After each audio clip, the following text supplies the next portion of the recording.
Universal principles are laws with the same power and integrity as gravity and fire.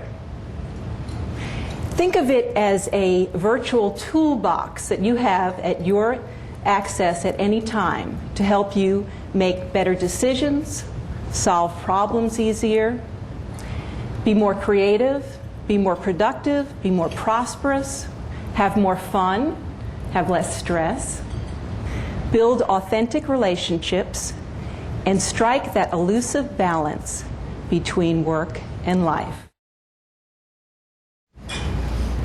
Let's imagine that you finally get inspired to really clean up your office, okay?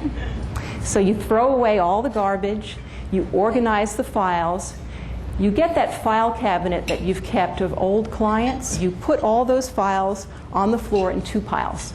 The ones of the clients that you'd like to work with again, and the ones that you hope you never see. Organize the first, throw out the others. Just throw them out. I did a workshop one time, and a woman came to me a couple weeks later, and she said, "I love that exercise, I did it." And I said, "Well, that's great." She says, "Yep, I organized the ones I wanted to work with again, and I put it back in the file. I called a few of them. We're starting to do some business together. And the other pile," and I said, "Yes." And she said, "I boxed it up, and I put it in another room."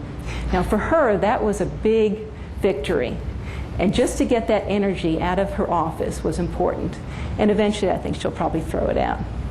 So, highly recommend that. Okay, so then you have that pile of magazines and newspapers and books that maybe you'll never get around to reading. Time to give the magazines and the books away to a friend. Let them worry about it. Okay? And you might even dust and vacuum. So what happens? The energy shifts.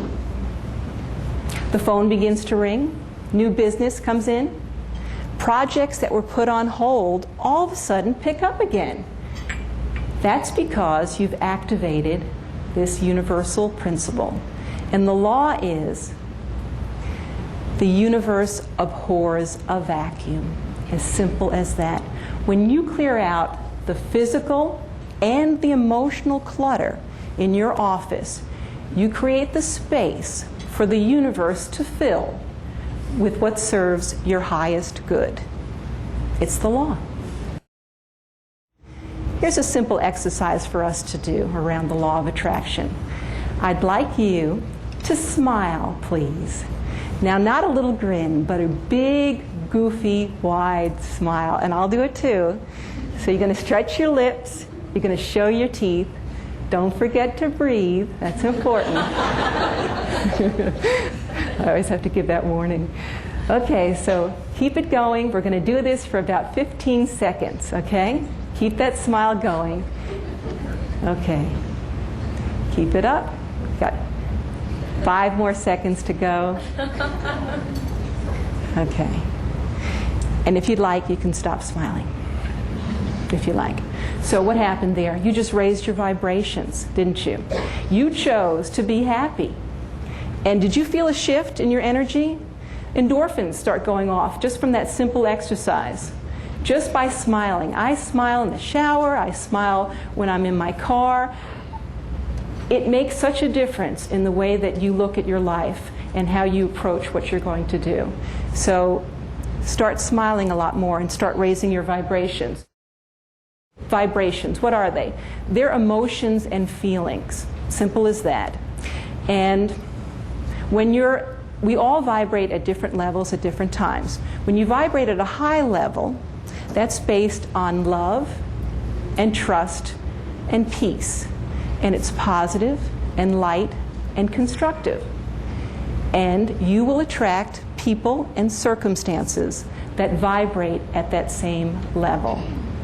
Now, conversely, if you're vibrating at a low level, which is based on fear and doubt and shame, and is dark and destructive and negative, you will attract people and circumstances that vibrate at that low level. Easiest question of the morning. Where do you want to be vibrating? And then the last of the 10 principles is give thanks often, cultivating an attitude of gratitude. based on the concept that what you focus on will expand.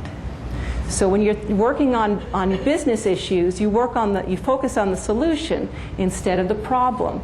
And I highly recommend keeping a gratitude journal that you can write in at the end of each day. And what you want to do is you want to put the things that you're most grateful for about your business, but you also want to add at least one unique entry each time. And what that does is it starts getting you programmed to start to think during the day, what am I going to add to that? And you keep building more and more blessings, and you focus on the positive, and that will expand. Does anyone know what a God wink is? Okay. There's a lovely little book called When God Winks. And in it, the author says, if you were God and you wanted to communicate with humans without you using a human voice, how would you do it? You'd create little synchronicities, little coincidences, where people would go, what are the chances of that happening? Those are God winks. So I'd like to share with you one of my favorite God winks. As we take a walk along my favorite beach, we have a family beach house in Gulf Shores, Alabama, which my husband and I manifested at the time I decided to write this book. I said to him, I've always wanted to write a book, and every time I pictured myself writing it, I was writing at the beach. And luckily, he said, what's it going to take? And it wasn't about money, it was about what do we need to do to incorporate spiritual principles to make that work. So we created a treasure map with all this images of beach houses and words and all of that. We created an affirmation around it, and 3 months later, we had our beach house. So I wrote most of the book at the beach house 2 summers ago. It's great. And so at the end of that summer, I was putting the finishing touches on the book, and I was taking a nice, long, brisk walk by myself along the beach. My kids are 12. I have a boy and girl, Connor and Allison. They're twins. So they were playing at the beach. I said, Mom, you need some time by yourself. They understand that. So I took this long walk, and I started to think about the book. And I started to wonder and then worry about it, because for the longest time, this book was a personal venture for me. And now I was about to release it to the public.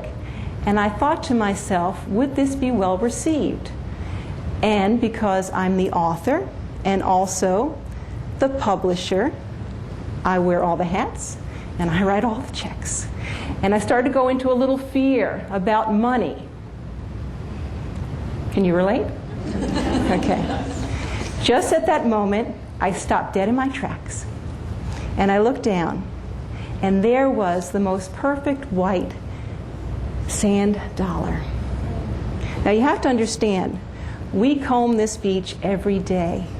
There has never, ever been a sand dollar on this beach. And there it was. So I picked it up, brought it home, put it in this frame, and I keep it on my credenza in my office. And whenever I start to feel any fear, I take a deep breath and I look at that sand dollar. It reminds me that God winked at me and said, you are prosperous. You are successful. So start to look for your own God winks. When you're in doubt or in fear, when you're at crossroads in your business, where you need to make a decision, be open to those God winks. They're all around you.